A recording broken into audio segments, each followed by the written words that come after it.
How's it going, ladies and Bruces? I'm Bobby6Kid and welcome back to Pyre. Now, we just met Sandalwood, who kind of seemed like an asshole, to be honest, and we've done one right since then. And I think that is pretty much it. We're about to continue our journey. I don't know how much further we've got to go, but we are getting there, I'm pretty sure. Considering we've, recruited Sandalwood. That seemed pretty important. At dawn, Volfred is already up. He reveals to you a pathway through the woods, into the cold lands to the north, beyond which lies your next destination. Sklorian Shore? Okay. Only way to go. Don't know why it gives me the option. Boing. Oh dear. Snow and ice. I hate it. Hate it already. Must admit, the opponents are getting a lot tougher these days than they used to be. You get clear of the woods at last and arrive in lands grown cold in the shadow of Mount Eladiel. You'll have to make it all the way to the top.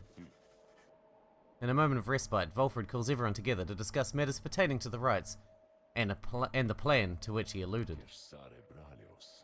You banded together with a common faith that freedom from the downside is not impossible. Am I correct? But let me ask you something. What does freedom even mean to you? He looks in your direction as he asks, defying you to answer. He cannot sense his own thoughts on the subject, and only know the truth of how you feel. Doing what you want, inner peace, having no master, going where you please. Living without fear? Let's go with that.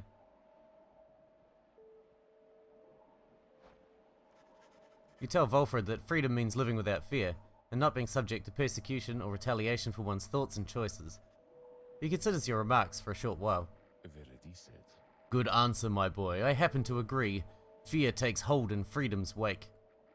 But fear is a natural impulse, is it not? A common feeling we all share from time to time. A deeply rooted impulse, there to aid our judgment and spur us on to acts of courage. If not for fear, I doubt we could accomplish very much in life. And just now, we stand upon the brink of accomplishing something vital. He then turns his attention to the whole group. Now, let me tell you all what freedom means to me. Freedom means to live life without fear, just as your reader stated. To be able to indulge in one's curiosities and passions, at least the ones that cause no harm to others, without the constant threat of judgment and reprisal. Freedom means not being made a criminal for what you know, or whom you love, or what you choose to think or not think. He looks outward, toward the distant mountain. Within the next few days, your time in exile could come to an end. You could see the Commonwealth once more. And you would be exalted there, given the highest honor, the opposite of how you got here. But you would not be truly free, I think. At the least, you would become complicit to an ancient system that would deign to cast down others such as you. It is a system whose well-intentioned founding principles have long been lost, and the 8 scribes, if they are still out there, have made it quite clear they shall not intervene firsthand. This is where you come in. He turns to you and everyone again, looking at each of you. Long have I wished to gather such a group, that together you might see that seeking freedom only for yourselves is too modest of a goal. You share a higher calling now. The plan then is this. We free each other from the downside through the rites. Then we meet up on the other side. We organize. Each new moon at dusk, we join together at the Spiral Sanctum. We need as many of us there as possible. My agents on the other side shall explain the rest. You're plotting a revolt. Just so. I am asking a lot. You do have other options. Deceit, however, is not one of them. The reader and myself, you know by now that we can see through it. But you need not be a part of this, nor is it in my interest to coerce you. You may go your own way if you wish, live out your remaining days here like so many others. So if anyone among you prefers that, if you cannot see yourself continuing to strive together in the Commonwealth, as you are doing here, then speak now. Volfred pauses for a time, examining each member of the group. No one stirs. Very good. Some of you consider yourselves friends, some others not. But all of you are bound together through the rites, and are integral to our plan. Remember that. You seek true freedom? You will not find it waiting for you in the Commonwealth, but together you can bring it about, both for yourselves and others. That is my promise. Then he lets out a long breath. That's it. I ask you all to think on this, and let's reconvene along our journey to the summit. Bolford turns toward the mountains, leaving you to consider what he said, and plot the wagon's northward path. Only one option again, Mirror Pass. A revolt, eh? Well, things just got interesting. I kind of expected that, to be honest.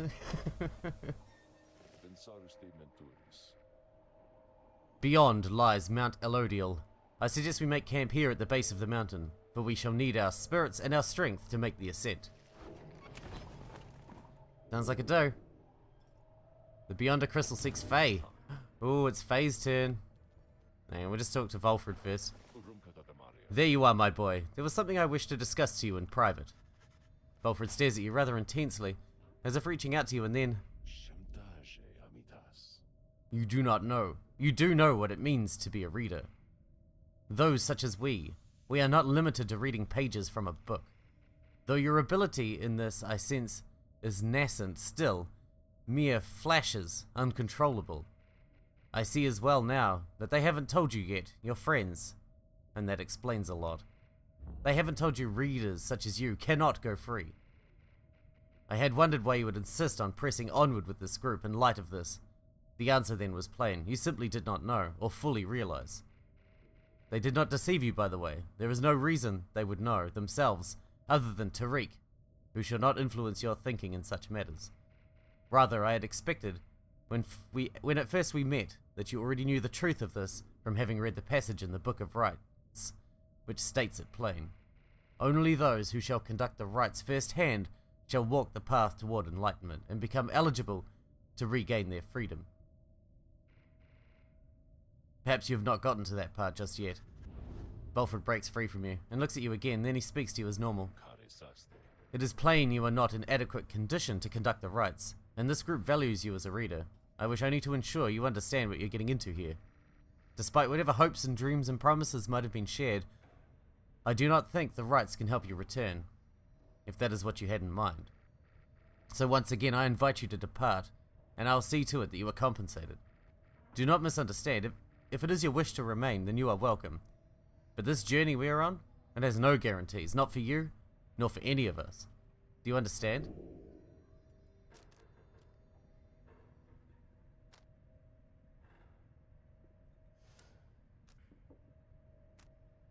I understand. You understand the words of warning, yet just the same, you choose to carry on. There is more that you wish to achieve on this journey than freedom for yourself. I admire that, my boy. Then very well. Know that we have much at stake here in this, anyway. Much more than just a shot at going back to that Commonwealth, which cast us down here to begin with. It sounds like you intend to stick around.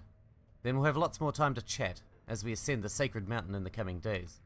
Until then... He strides out of the wagon then, leaving you with your thoughts. Alright. I'm here. Sounds like Faye's ready to roll.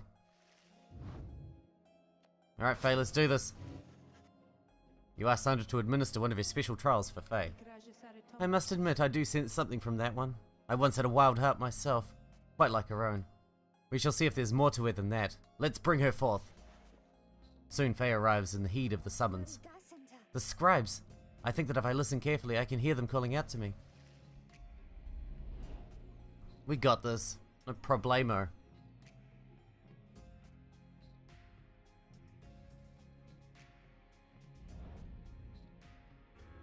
You ready to go, Faye? Gonna be a lot easier for you than it was for the big demon lady. Jadariel. The apparition Sandra appears and unfastens her mask. Listen well, girl. This place where you reside at present has but a single rule, which is, you answer to me, here. Wow, okay, I will. Such naive enthusiasm. Now be silent. It is plain to me you have much to learn yet about the rites. But you have learned something, and I would see you prove it, without the benefit of anyone save for your reader. Okay. You out there to help me with this, mister? Of course. That's what I do. The fuck are those? Are they little...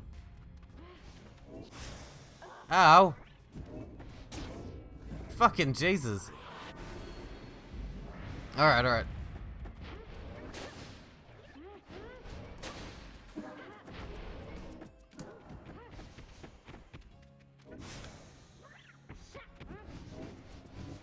Alright, alright, here we go. Fucking hell. They're dangerous.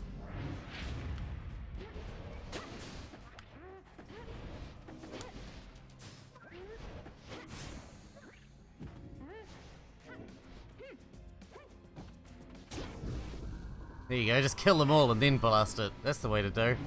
Should've done that with the big demon lady.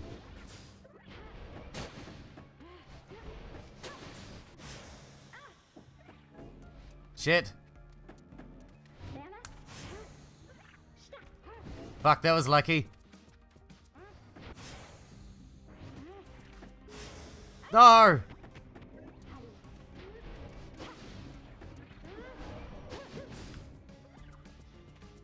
Alright, here we go. Oh, come on!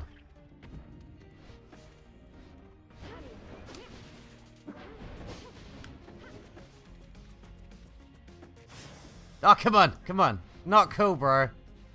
These guys are hardcore, man. Fuck! Oh, Jesus.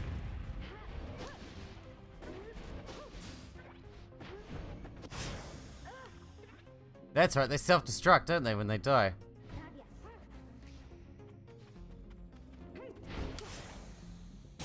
Yes!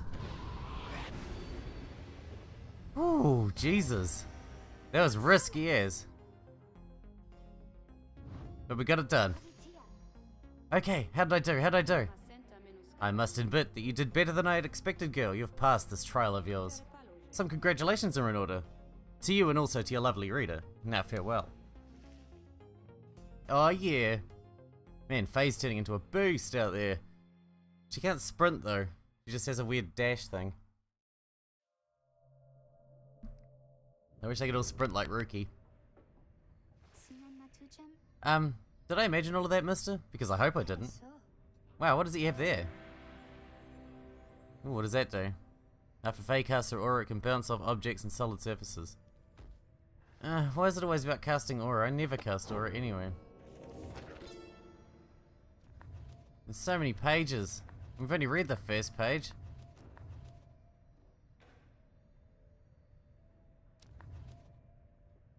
Yeah, we'll have to come back to that at some point. But there is a lot to be done. Let's discuss the plan. Earlier, Volfred called for a group meeting, presumably to reveal his plan in more detail. Instead, he reveals some bad news. Wait, what are you saying? What I'm saying, my boy, is that while you can indeed get yourself out of here, it can't be all of you at once. We earn our way back, one by one, or not at all. But I swore we'd go free together. We may go free together yet, but it's going to take time, and this is only the first phase. You and Hedwin and the others exchange glances. Let me make this plainer for you still. Here is how the coming days are going to unfold. First, we are going to ascend Mount Elodial, there to the north. You may not think this wagon fit for it, though rest assured it has made the journey many times. Next, we'll pass through Scribegate. Only the worthy pass through there, as your reader could attest, if he did not merely skim that chapter of the book. Afterward, we'll reach the Fall of Solium. You'll meet our adversaries in the rights. They are to be the Tempers, led by the demon Ignarius. You'll know him when you see him. Both you and they shall choose someone from your respective ranks. Then, whence one of the triumvirate prevails, there somebody will be whisked home to the Commonwealth. Whisked home to the Commonwealth? Precisely.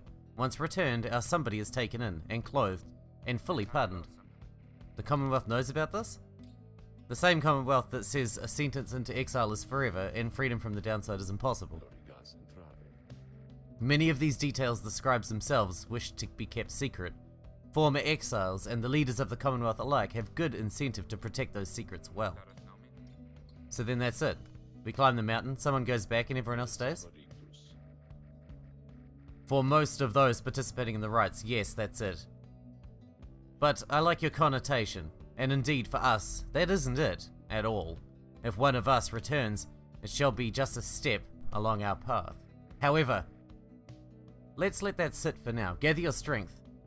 We'll talk again on our way up. Volfred leaves the rest of you to consider what he said. You have time now for your vocations. At dawn, you should begin your ascent of Mount Elodial. Back to training. Let's do it. Alright, who needs to get training? Brookie, you're looking pretty nice there. Faye's looking good. Maybe Sir Gilman. Let's do you again. You can do us some more leveling up. This knight is always keen to take even the barest scraps of wisdom, Master Reader. You and Sir Gilman go over his understanding of his aura and its connection to his presence, both physical and spiritual. This discussion proves informative. And a level up for you, Mr. Gilman. So grateful is this knight for such glorious occasion that he has given strong consideration to performing here and now the forbidden dance of the Sea Dominion. I love this guy. This guy's great. Freeze all exiles for 3 seconds when saluting his adversaries. Okay. While Sir Gilman's allies are banished, he moves faster than usual and temporarily has infinite stamina. Dude! That's cool. I want that one. Stunning them sounds good. This knight's aura. You have surely seen it, no? It cascades like a flowing waterfall. Yes. Thank you for that. Let's read one page of the book. And we can catch up. I didn't realize it was adding new pages because it just looked the same. You know? So up to this one. Inspect. The Last Emperor. How many nations did I scour in the name of Solium Mur? How many countries fell before our spears and blades? Such questions mattered less to me with every passing victory. Our legions swelled across the land, and our dominion grew. The Emperor, Solium Mur, paid all this little heed. He only tended to his personal affairs. Our legions relished the autonomy. We did not know that the Emperor cared nothing for his legions nor his people. He cared only for that which was before him. One day he learned of such a thing as to benefit his name and vowed to seek it out. Let's do one more. The Rope Caller. I knew it was a fool's errand, but my liege, he would not listen. He instead insisted to pursue a certain treasure, a celestial orb, freshly fallen from the heavens in the reaches of the downside. He would be a living legend if only he could grasp it. Whispered in his ear that Kaelmer Ropecaller, his elder and most trusted aide. Would that I slew that man himself. It was a simple yet brilliant ruse to draw the Emperor further still from his responsibilities and towards his greed. Thus did the Emperor begin an expedition into the Forsaken Lands. He insisted that he go himself. Alright, that's 2 pages. We'll come back to that at the next stop. Let's go. Mount Elodial. Let's go. Not getting many options as far as which way we're going these days. We're just going wherever it points us. I'm ready to do some rights. I want to fucking smoke someone. Test out Sir Gilman's new power. Here before you lies Mount Elodial, stretching far beyond your line of sight. Somewhere upon this mountain lies the only place from which you can escape the downside. Your companions gather round again before Volfred, who stands tall as ever. Whether from the cold air or the subject now at hand, you sense the tension in the air. Now then, you all have many questions, no? I've done a lot of talking, so go on. Ask away. But there is only silence. One question stands out in your mind which you refrain from asking yet. If only one of you is to go free at first, who shall it be? Go on now, don't be shy. Who first? Questions. Why us? Why you indeed, madam? That I can explain. You've seen the sort you stand against as adversaries in the rights. What is it that they want, do you suppose? They want their freedom back, of course. They'll settle for it on the Commonwealth's own terms. They'll gain their freedom and some cushy new responsibilities. Perhaps then they'll have a hand in sending some more exiles here to join us. Think on it. The Commonwealth rose from the ashes of a fallen empire thanks to the efforts of the first exiles who escaped this place via the rights. Is it the Commonwealth's first and proudest tradition to honor those ones who live to redeem their transgressions? They have a certain wisdom, do they not? But as for you, I have been looking for a certain set of dispositions for a good length of time. All I needed was for someone appropriate to show up and to listen. So I planted many little eyes and ears throughout the land, whispering hints of this, absurd as it may sound. Took someone with a certain faith and creativity to go for it. That someone proved to be Hedwin over there. He was tasked with seeking 2 trustworthy allies, an old buried wagon and a reader. He was invited to bring others for the ride, all different sorts, gather enough help, and he and his friends could be free. Long story, but you know much of the rest. So then why you? Because I've reason to believe you're not the sort to play right back into the Commonwealth's old hand. The rights, as you have seen, are quite exclusive. You are imposters in this little party. You could be the ones to break it up. Now then, more questions. Your head is beginning to spin. You can excuse yourself or keep listening. Yes, listen. Volfred's explanations are a lot to take in, though you feel compelled to absorb as much of what he is willing to tell you at this point. He prompts for further questions when Jadariel raises her voice again. Hold! You mistook my meaning. I understand your plan. Still, I wish to know, why us? Why are we, among all others, chosen for this liberation rite? Aha, I see. Well, but that is simple, really, madam. You are chosen, you are qualified. I should say, because, as the expression goes, 'tis what the scribes ordain. Though in this case, the expression is quite literally true. When the 8 created the rites, each one of them anointed certain other exiles to participate on their behalf. Exiles who showed some promise of redemption. The triumvirates then formed have stood the test of time, replenishing their numbers as the individuals moved on or passed on. You've met them as they are today, the accusers, the withdrawn, and so on. The 8 scribes also formed a special group, against which all others would be judged. That group they called the Nightwings. You bear their book, wear their masks and raiments. You need but show up to the rites, you see. The others erstwhile jockey for position, for a chance to take you on. Yeah, well, what if we don't? What if we don't show up? Then you would deny yourselves a chance at freedom, and deny it also to your adversaries. Victory means nothing in a common right then. Participation is all that matters. Not so, madam. Only the enlightened may regain their freedom, while failure can be an excellent teacher. The scribes do favor the victor.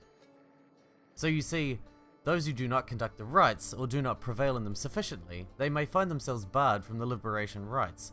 But these are technicalities. The Nightwings disbanded years ago. Since then, no one has gone free. Yet still the other triumvirates pressed on, with fleeting hope that one day you'd be back. It's been a heavy price to pay in all this. Now, if you'll excuse me, we'll talk again some other time. Some murmur to themselves about all this as Volfred takes his leave. Others reconnoiter pathways leading up to the mountain and present you with some options.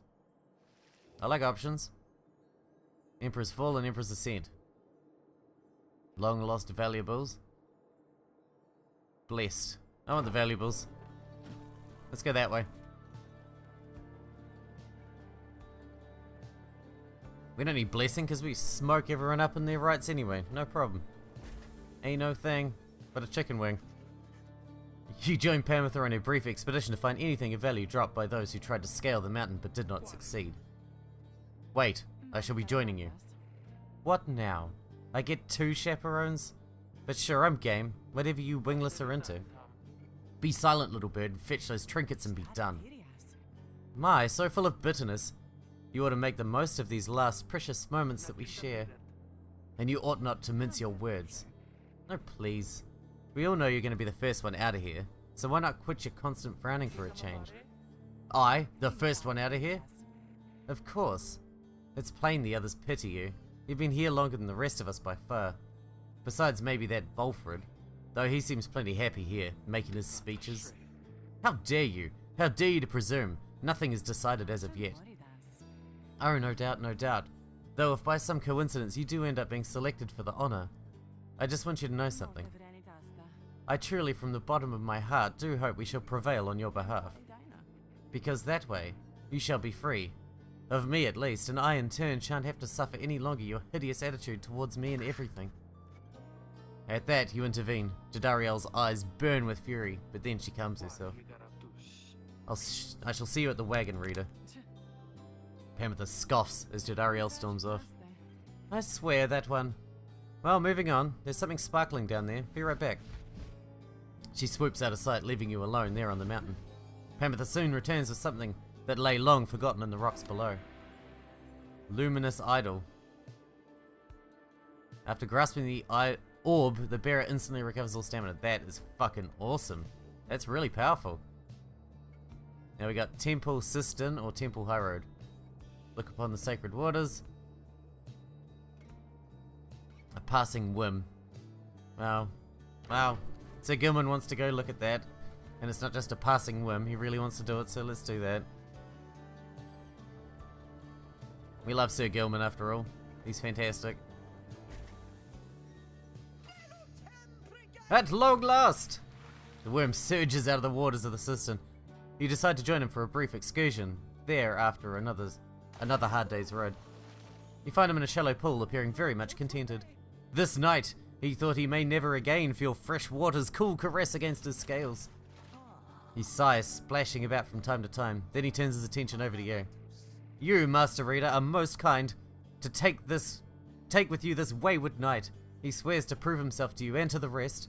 He knows that soon now someone may go free. He knows the choice of whom may weigh upon you heavily indeed. For it is you who ought to make the choice, is that not so? This night, he heard it from the others, so it must be true. Now listen, please, upon what little honor this knight has. This knight's penance isn't yet complete. There's much atoning to be done, so when rises the occasion to decide who ought to go free, this knight wants you to know something. Please do not choose him. Not even if you wish, and not even if you can, he begs of you. Allow this knight that simple dignity. With that, Sir Gilman sinks into the waters. His tail waves to you, to leave him be for now. Consider his wish. Enlightenment earned. Nice. I wouldn't let you go anyway. I need you if we're going to keep winning. We could get rid of Jadariel, even though that's what Pamantha was saying, but we really could, because she's probably the most disposable person we've got. That's awful. What an awful thing to say. You and your companions gather at Scribegate, where the single narrow trail to the summit narrows even more and falls under an archway carved of stone. Come along now, everyone, and be prepared to speak your mind when you are called. Frankly, most of you still lack enlightenment, but we may pass together how much we act as with a single heart and mind during the rites. Well then, lead onward, Tariq. Please follow me. Removing his hat, the lone minstrel approaches the gate. You and all the others follow. When the last of your companions near the arch, you notice someone standing high above, who then appears before you. She sees the lone minstrel first. Is that you, Tariq? It is. Greetings, Celeste. And how was your rest? Too long, Celeste. It seems your work has piled up in the meantime. You bring this many to the gate? Aye. Then let us make this quick. She gestures towards the rest of you. Now each of you in turn, state who you are and what you seek whilst crossing the scribe gates. Those who want to cross the bridge of death shall answer me these questions 3. Do as she says, please, without questioning. Your fellow exiles exchange glances, but quickly comply. I'll start. They call me Hedwin the Deserter. I've come here to seek freedom for myself and my companions. In my case, so I can return to be with the one whom I love. The woman bids him forward. The lone minstrel prompts Ruki to speak up next. I'm regarded by the name of Ruki Greentail. I just want to get out of here, I guess. With my chums, preferably. Go see Mama back home. I am Captain Jadariel. I do not truly know as yet what I am seeking here. Oh, my name's Faye. And I'm here, I think, because the scribes have called to me. It must be them, because if not, then who? Scree. Tizo seems to live up to the Nightwing's legacy, and maybe see the Commonwealth someday. Sir Gilman of the Sea Dominion at your service. This knight is on a quest to find his honor. He lost it at a certain point. Pamantha Then. I'm only here because my sister's here. Then as Volfred steps forward, the one called Celeste raises her voice. You. I recognize you from the Nightwings of the past. You are not clad in the raiments any longer. I would know why. I had my chance already. The Nightwings that now stand before you. I travel with them as a pilgrim now. I see. Then state why you are here, as have the others. My name is Volfred Sandalwood. I seek liberty for each of us, so that one day we all might stand shoulder to shoulder on the other side and bring our freedom to the people there. She waves him bye. Then she turns to you, for there is no one left to go. State who you are to traverse Scribegate. You do not know who you are? You cannot for the life of you recall a time before arriving in the downside. Details of the Commonwealth are scarce within your mind. Perhaps you wanted to forget the place. The one called Celeste continues to examine you, expecting you to add to your response.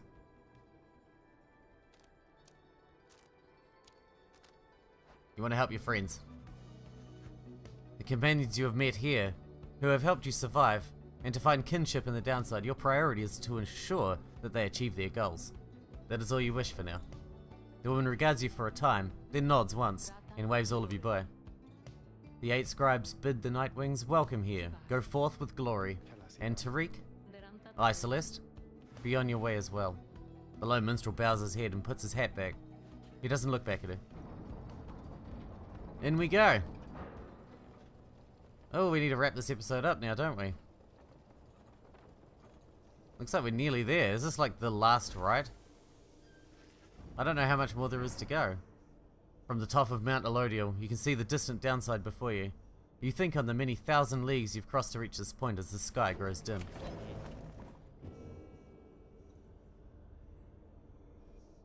It's the Liberation Road.